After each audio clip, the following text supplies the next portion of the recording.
Your live interactive coverage with CBS Austin News begins now. Hey everyone. Hello. It is John Carlos. We are doing this all over again. If you joined us last week, we're back. We are back, and I'm Allison. This is Chats with Alli and JC. Last week we were talking about the Grammys, and this week we are talking about the Super Bowl because, of course, it's airing on CBS Austin this Sunday, and we're excited. Yeah, the big game is going to include the Kansas City Chiefs and the San Francisco 49ers. They're going to battle it out to see who will be crowned football's best team. We're covering all things Super Bowl to get you ready. So we have CBS Austin Sports Director Bob Ballou and Good Party ATX founder Sarah Wolf with us today. Hey, good morning. Morning, y'all. So glad you guys could join us. So, of course, we're going to talk about all things sports with Bob, and then Sarah's going to cover more of like the pop culture, the Poppy Bowl, obviously, where you can watch the game in Austin and all that good stuff. Should we do it? Wait. We've been on this thing for like 45 seconds, and there have been no mentions of Taylor Swift, and I don't understand. Like, I think you have to say her name at some point in the first minute, or else the FCC comes after you. And it's like the biggest deal, right? Yeah. Okay. Yeah, she is. Be sure to mention Taylor Swift a few times. Yeah. Okay. Okay, I'm going to let you wait a little bit, Sarah. We're going to talk to Bob for a bit here about sports. Okay, Bob. Let's start. Let's start with just what are your thoughts? Well, Taylor Swift's coming in from Japan to see Travis Kelce on Super Bowl Sunday, and that's the big story here. No, listen, obviously everybody loves how this all comes together and who the two teams are, and you try to figure out like what makes the most sense, why this team's going to win, why that team's going to win, and just to dive into both teams a little bit. Obviously, what the Chiefs have done over the last 5 or 6 years with Patrick Mahomes at the helm has been pretty unbelievable. It's, everybody wants to start comparing it to what Tom Brady in New England did because you always have to compare something to something. The Chiefs have a long way to go to be the Patriots, but it's kind of funny how they were originally this team that was like, oh, everybody, they're so great. Like, we love Patrick Mahomes. But now that they've won so much, they're kind of becoming villains, which is always the case when a team wins a lot. 6 straight AFC championship games. This could be Patrick Mahomes' 3rd Super Bowl in that span, which is just an incredible feat of itself. And the Chiefs are the underdog, which again makes no sense. And the Niners team has been fantastic, but Patrick Mahomes has guided this team to Super Bowls and done what he's done, and yet here they are, a 2-point underdog going into the game. So there's a ton to get into and a ton to talk about with what the Chiefs have done. The 49ers have just kind of built this thing over the years. Their head coach, Kyle Shanahan, is a Texas ex, went to Texas, played wide receiver here in the early 2000s. His dad was a Super Bowl winning head coach for the Broncos. And so Kyle has kind of learned. It's going to be interesting to see what he can do because 2017, he was the offensive coordinator for Atlanta when they were up 28-3 on the Patriots, and the Patriots had this incredible comeback to win the game in overtime. And then he was the head coach for the 49ers when they played the Chiefs in 2020, and they were up 20-10 in the fourth quarter, and they blew that lead. So there's a lot of a million storylines you can get into, but to see what a Texas ex can do as the head coach of the 49ers in the Super Bowl is going to be pretty cool too. Yeah. Okay. What's your answer? Bob. Chiefs versus 49. Who will win? There's a long pause because I've really battled this. I think that really see this going either way. I think anybody could. I have a hard time going against Patrick Mahomes. I think it's until they lose, I know they've lost a Super Bowl, but like to get back to this position, they could become the first team in 19 years to go back-to-back since Tom Brady and the Patriots did it in 03 or 02 and 03. I guess I go with Patrick Mahomes. It's hard to go against that, but I just love what Brock Purdy's done. He was the last pick in the NFL draft, and he's made his way to this incredible spot as a Super Bowl quarterback. And you think of all the guys that are like the number 1 overall pick or the top 10 pick or whatever they are, and for Brock Purdy to be doing what he's doing is pretty incredible. They've got superstar after superstar on that 49ers team. I mean, Christian McCaffrey is the best running back in the NFL. Deebo Samuel and Brandon Ayuk are incredible at wide receiver. George Kittle is one of the best tight ends. You just go down the list for them. But I think I'm going to have to go with Patrick Mahomes just because of what they've done to get here and because of who they are. And until somebody knocks them off that perch, it's hard to pick against them. That's a safe bet. I used to anchor in East Texas, so I've known Patrick Mahomes since he was a high schooler, watching his highlights. So I think that's a safe bet. How close of a game do you think it's going to be? Do you think it's going to be back and forth, a blowout? I have a weird feeling, and I, gut feelings are only gut feelings, and you can only go with what you go with. But I think somebody's going to take a really big lead. I think the 49ers might take a really big lead, and then I think the Chiefs come back. And I think that's there. I think it's just this whole thing with Kyle Shanahan and getting a big lead. They were down. The 49ers were down in the NFC Championship game 27-3 at the half and came back and won the game. So there's all kinds of big lead, blowing big lead storylines that you could look into with this. I think the 49ers take a big lead, and I think the Chiefs come back and find a way to win. Yeah, they're able to claw back for sure. So let's talk about Taylor Swift. Too much, too little. What do you think's going on with the NFL and Tay-Tay? No, listen, I think it's great. I think for all the people that have this big issue with it, which is hilarious to me, I think they said during a 3-hour NFL game, they show or talk about Taylor Swift for 32 seconds. Like, it's literally nothing. And it's blown out in the media because she is such a world-renowned superstar, which is understandable. And it makes this thing really cool. I don't think the Taylor Swift part of this, I think what's good about it is it's grown attention for more people to watch the NFL. It's grown more people that love Taylor Swift to want to tune in to see a little bit of her, but also learn a little bit more about football, learn a little bit more about Travis Kelce and who he is and what his story is. He's a maniac. Like, he is an absolute maniac. Like, they get on the stage after they win the AFC Championship, and he's done this every year, but he sings, "You got to fight for your right to party." Like, he's just and he's so, and in so many ways, Travis and his brother Jason, they played against each other in the Super Bowl last year, but they're very relatable, and you feel like they're just kind of dudes. Like, they're just kind of fun to listen to and talk about. And so, I think it's been great. I know there are people who don't like it for whatever reason, but I think the whole Taylor Swift thing has been fantastic for the NFL. And obviously, the bigger part of this is Travis Kelce has now made Taylor Swift a superstar, obviously. I mean, nobody knew who she was. And Travis Kelce, this tight end for the Chiefs, has now made her. No, it's been a lot of fun to see, and who knows? I mean, maybe their relationship doesn't work out. Who knows? Any of that. But, it's just been kind of fun. It's been a fun storyline, I think, for the NFL this year. Yeah, definitely. I'm trying to pull up this article. Oh, I mean, of course, there's going to be people arguing it both ways, but I think you made a good point.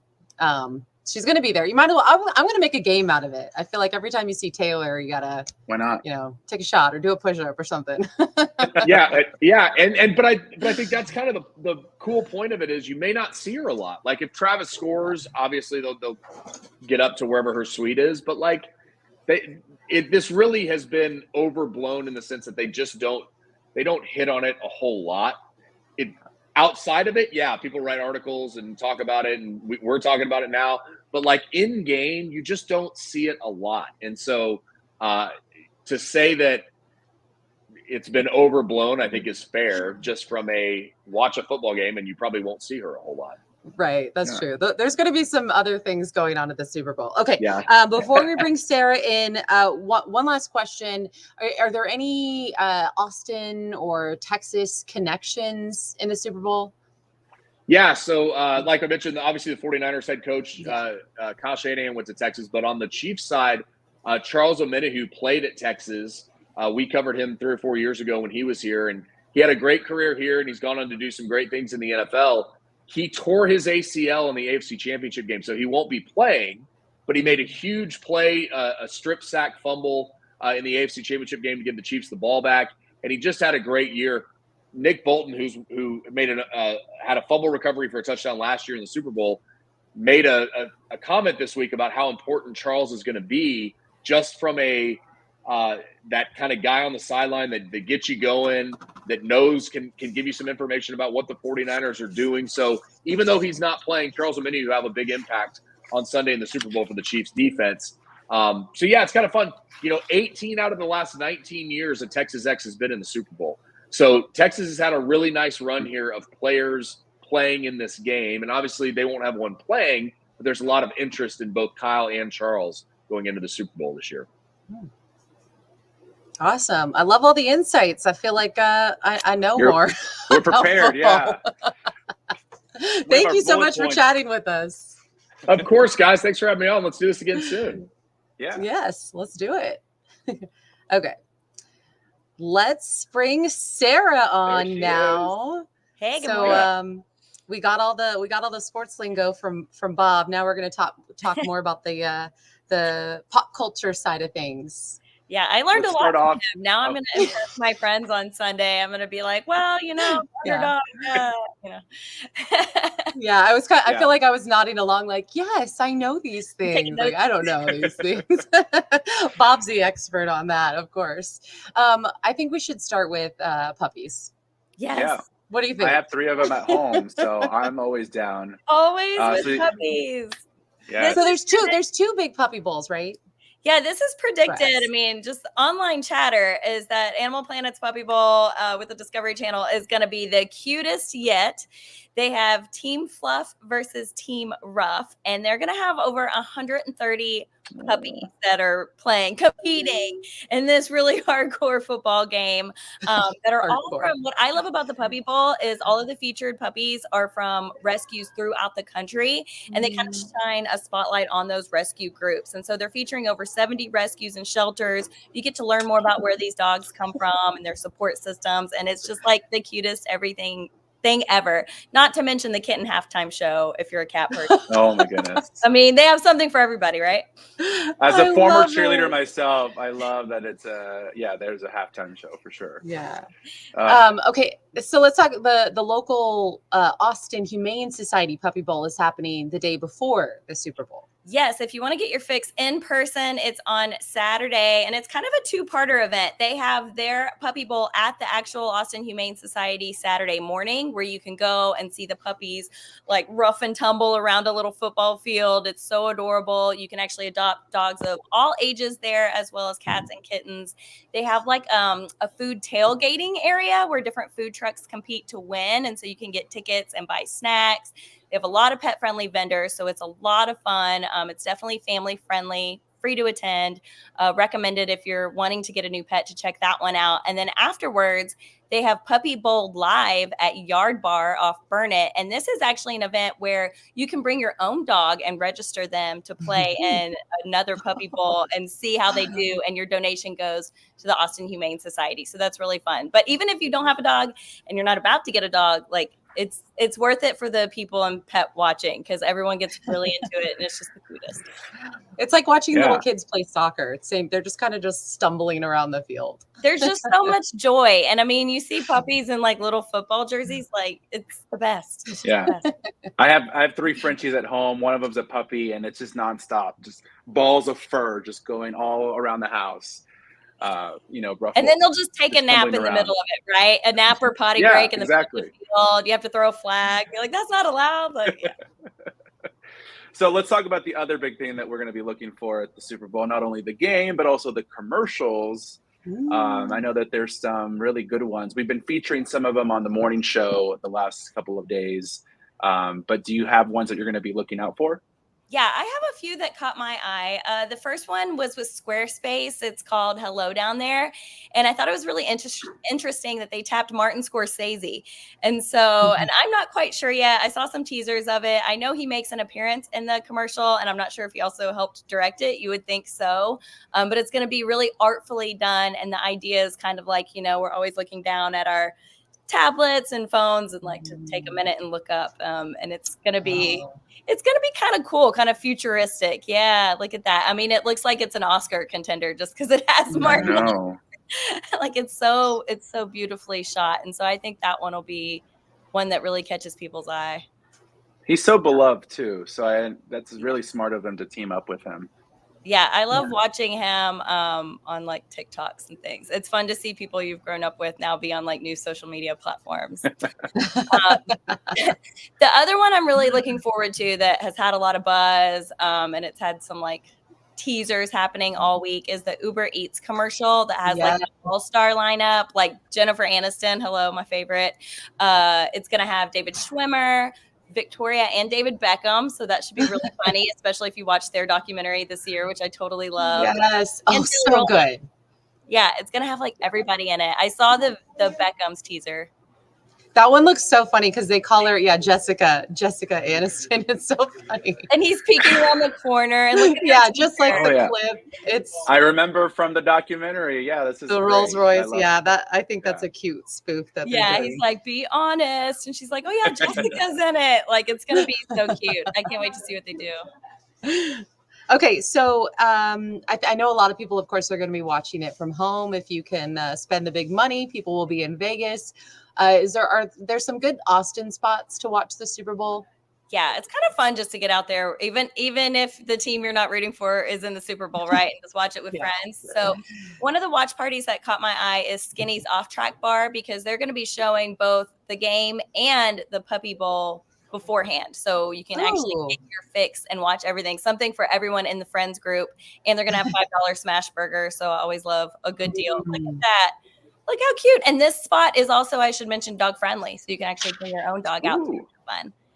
Yeah, that's fun. And Avery said the weather should be pretty good by Sunday afternoon, so you have no excuse to go, right? Exactly. And if food is more your thing, the Armadillo Den is going to be showing the game and having a big crawfish boil. So I wanted to point that out. I know it's crawfish season and people are getting really excited to have some. So that's your chance there. It is. I like both those options. Anything else? Any other spots? We also have, I wanted to point out, Meanwhile Brewing will be showing the game. You know, they have that really big stage. They have a really big screen so you can see it from anywhere. Really big patio space, food trucks, also dog friendly. And they have like a playscape for kids. So I thought that would be a good option if you have kiddos, but you still want to come out, maybe grab a cold adult beverage. The whole family could come out and watch the game there. Yeah. That's in East Austin, correct? Yeah, it's like a southeast a little bit. Yeah. Okay.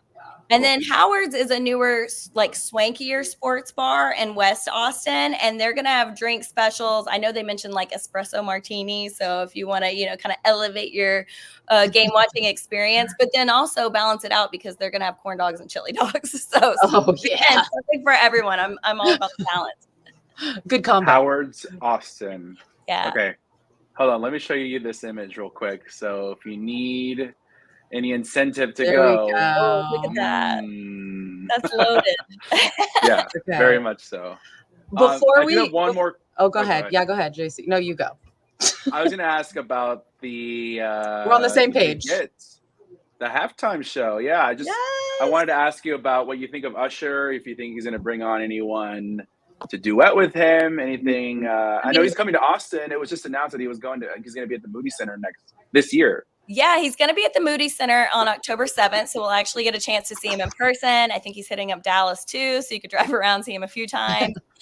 This year marks the 20th year for his debut self-titled album, which is just crazy. Makes me feel a little old because I definitely had, like, all the Usher CDs growing up, right? Yeah, like yes. In my car, cruising around town, listening to Confessions. But I'm really excited about the halftime show. I think it'll be throwback, which is my favorite type of halftime show. And people are kind of gossiping about like the special guests, right? There's been rumors of Ludacris, a little Justin Timberlake, since he's about to go on tour also. So I can't wait to see who pops up. And even if it's just Usher with his like amazing dancers, like we'll be happy. We'll be fine with just Usher. He doesn't need a guest. He can have a guest if he wants, but I will be perfectly content with just dancing Usher. I can't wait to see dances. You have to dance along and record it and show us.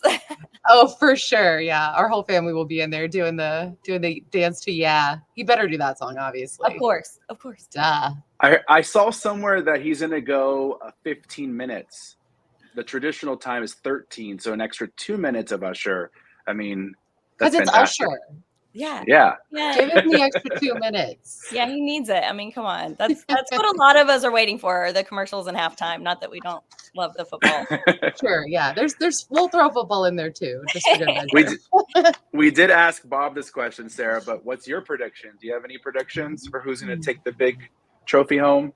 I'm also going for the Chiefs, mostly because most of my friends are rooting for them. I have a friend that has a cat named Mahomes. So, I'm rooting for her cat and the Chiefs to win.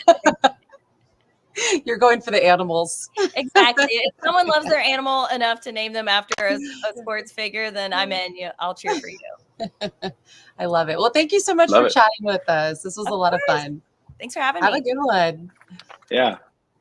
And just a reminder, everyone, thank you so much for joining us for this Chats with Alli and JC. You can watch the Super Bowl right here on CBS Austin and apparently Nickelodeon, which is pretty cool. Nickelodeon, that's the fun one to watch. That's really fun. And the Puppy Bowl and the commercial. We talked a little about the commercials, JC. So CBS is doing that battle of the best commercials of all time on Friday night from Vegas. That'll be on CBS. So that's going to be fun to watch. You can kind of do something all weekend long. That Friday, the Puppy Bowl Saturday, Austin Humane Society, Super Bowl Sunday. Just stay with CBS Austin. The coverage begins at 1, but just keep your TV on because Reba McEntire is going to sing the national anthem. So it's her first time performing at the Super Bowl. And after the Super Bowl, you have Stephen Colbert with his special. And then a couple hours after that, what was his super duper Super Bowl special? He's going to have the charcuterie of men or something like that. Man meat. That's what it was. Ryan Reynolds, Jon Stewart. And then just keep the TV on because then just leave it on all night because then at 4:30 in the morning, we'll be there. Or if you're still up, we're here for you. We're here for you. We're going to be up nice and early. All right. This was fun. Bye.